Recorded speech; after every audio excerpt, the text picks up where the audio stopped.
con el profesor Marcelo Cavarossi, quien es profesor de la Universidad de San Martín en Buenos Aires. Querido Marcelo, muchas gracias por acompañarnos en esta sesión de sistemas políticos de América Latina destinado a analizar el caso argentino. ¿Cómo caracterizarías tú al sistema político argentino? Bueno, un gusto estar contigo y de vuelta, aunque sea virtualmente, en Salamanca, Manuel. Bueno, estamos en este momento en un nuevo ciclo de lo que podríamos llamar el estancamiento político crónico en la Argentina.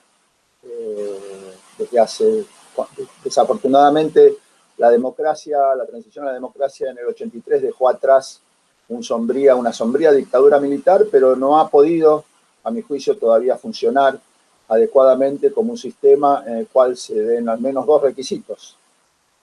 Por una parte, procesar de una manera mínimamente adecuada la conflictividad social, los conflictos distributivos y demás. Y por otra parte, proveer los mecanismos para que los principales actores políticos negocien de manera estable sus diferencias. Ninguno de los dos requisitos o ninguno de los dos logros ha sido afirmativo en el caso argentino, y esto, en el primer caso, en relación a la dificultad para salir de una situación de estancamiento crónico económico, que ha caracterizado prácticamente a toda la democracia, excepto con dos breves ciclos que se repitieron de crecimiento en la década del 90 y a principios del siglo XXI, tiene que ver con que la política no ha podido proveer los mecanismos para ese tipo de negociación. Y en ese proceso, lo que hemos tenido en estos 37 años de democracia es un pronunciado retroceso del Estado argentino. Se ha seguido ya el proceso de desarmado del Estado argentino, que había sido comenzado por la dictadura militar del 76, no ha podido ser revertido por los diferentes gobiernos democráticos que se han sucedido después del 83, a pesar de que trataron de hacerlo con diferentes ropajes ideológicos. Y eso crea yo llamaría una profunda falla geológica en la sociedad política argentina, y que explica, por ejemplo, que sea uno de los pocos países desde la década del 80-90 en el cual se ha pronunciado la pobreza que en 1976 probablemente alcanzaba al 5 o 6% de la población, ahora está en una cifra superior al 40%, que probablemente acabará en el 50% con el efecto de la pandemia.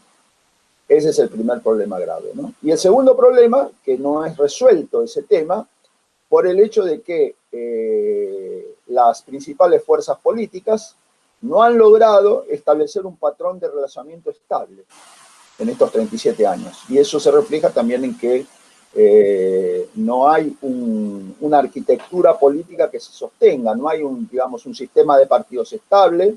Hay un partido estable, por supuesto, que es el que ha gobernado la mayor parte de la democracia, que es el Partido Peronista, en sus diferentes versiones, pero no se ha armado un sistema político en el cual las principales fuerzas políticas, es decir, el peronismo y las diferentes coaliciones que se han armado en contra del peronismo, logren una forma de razonamiento de negociación estable. Y ese síndrome se ha agravado en los últimos 15 años a partir de la aparición en el peronismo de una facción dominante dentro de él, que es dominante incluso ahora en el gobierno actual, que fue dirigida por Néstor Kirchner y actualmente es dirigida por su esposa y actualmente vicepresidenta, Cristina Kirchner. Entonces, ese es un problema gravísimo que en cada ciclo se agrava. Entendido. ¿Y cómo funcionan las relaciones entre el poder federal, digamos el poder central del Estado argentino, y las provincias? Bueno, esa relación también ha seguido los ciclos de las diferentes alternancias de gobierno, pero en general el patrón ha sido que en los años de gobierno peronista, que de los 37 años han sido prácticamente 25, las relaciones entre el presidente y los gobernadores han sido muy jerárquicas y muy de arriba para abajo. Es decir, han estado muy condicionadas con la capacidad del Poder Ejecutivo de distribuir fondos a las provincias, a pesar de que formalmente estas provincias son autónomas, en la medida que la Argentina es un sistema federal. Y por supuesto ese patrón se ha agudizado ahora con la pandemia. ¿Por qué? Porque Argentina es bastante excepcional en el contexto latinoamericano que no tiene moneda.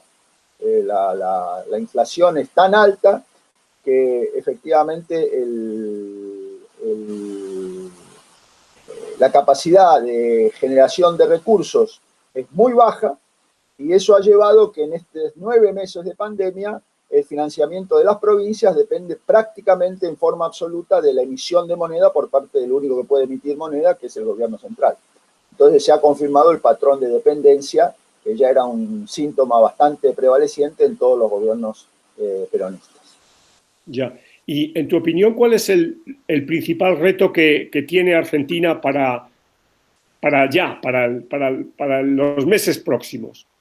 Bueno, el principal, yo diría que 2 retos. Por un lado, salir de esta espiral yo diría la economía se está hundiendo. Se está hundiendo en gran medida porque la caída del Producto Bruto ha sido más alta que en otros países, incluso de la región, y en los últimos meses se ha dado una importante salida no solo de capitales extranjeros y de capitales nacionales, sino de capitalistas de carne y hueso, de empresarios que se han ido del país físicamente, incluso Uruguay, muchos de ellos que están en la vecina orilla.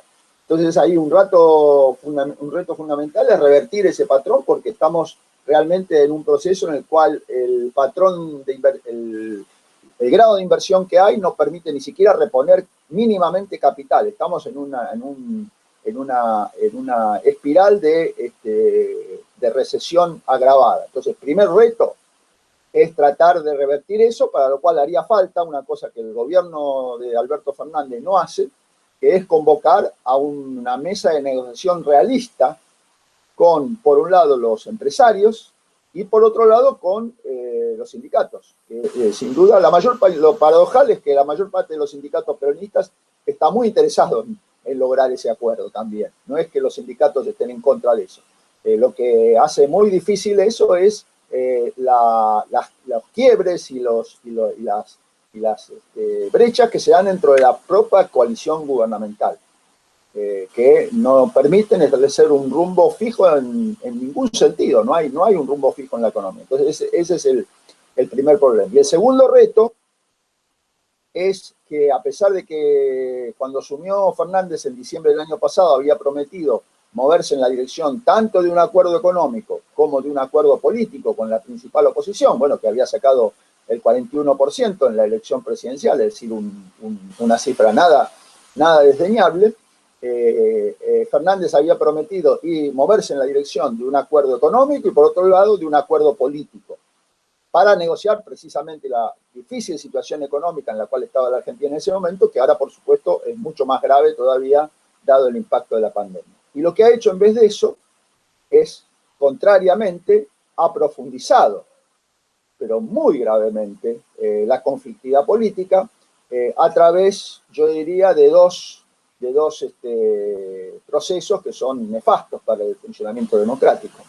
Por un lado, la principal obsesión del gobierno, y en este caso la vicepresidenta Cristina Kirchner es decisiva, es lograr que todos sus procesos, los procesos que tiene Cristina Kirchner en el ámbito judicial por corrupción durante los 12 años de gobierno de ella y su marido, sean revertidos, y se ha logrado eso en gran medida echando jueces, procurando la reforma de la Corte Suprema y demás, nombrando, por ejemplo, una comisión en la cual uno de los principales miembros es su abogado defensor personal, una comisión asesora, y ese tema domina la agenda gubernamental, es prácticamente el único tema de la agenda gubernamental. Y eso hace que las negociaciones y las relaciones con la oposición sean cada vez más conflictivas, porque de hecho el gobierno controla como una especie de escribanía, de notaría, el Senado, de la cual al ser vicepresidenta, Cristina Kirchner es la presidenta natural del Senado y maneja el Senado, sobre todo en este tiempo de modalidades virtuales, prendiendo y apagando los botones así a placer. Bueno, eso ha desaparecido como un ámbito de negociación y la Cámara de Diputados tampoco logra un funcionamiento estable porque ahí más bien lo que se produce es un bloqueo entre el peronismo, que no tiene mayoría, y la oposición, que tampoco la tiene. Entonces, bien, en ese sentido, creo que la esperanza es que Fernández revierta ese curso. Y para ir finalizando, antes decías que realmente en Argentina ahora mismo solo hay un partido político, pero ese partido político también está dividido. ¿Cómo es el escenario partidista ahora mismo en Argentina?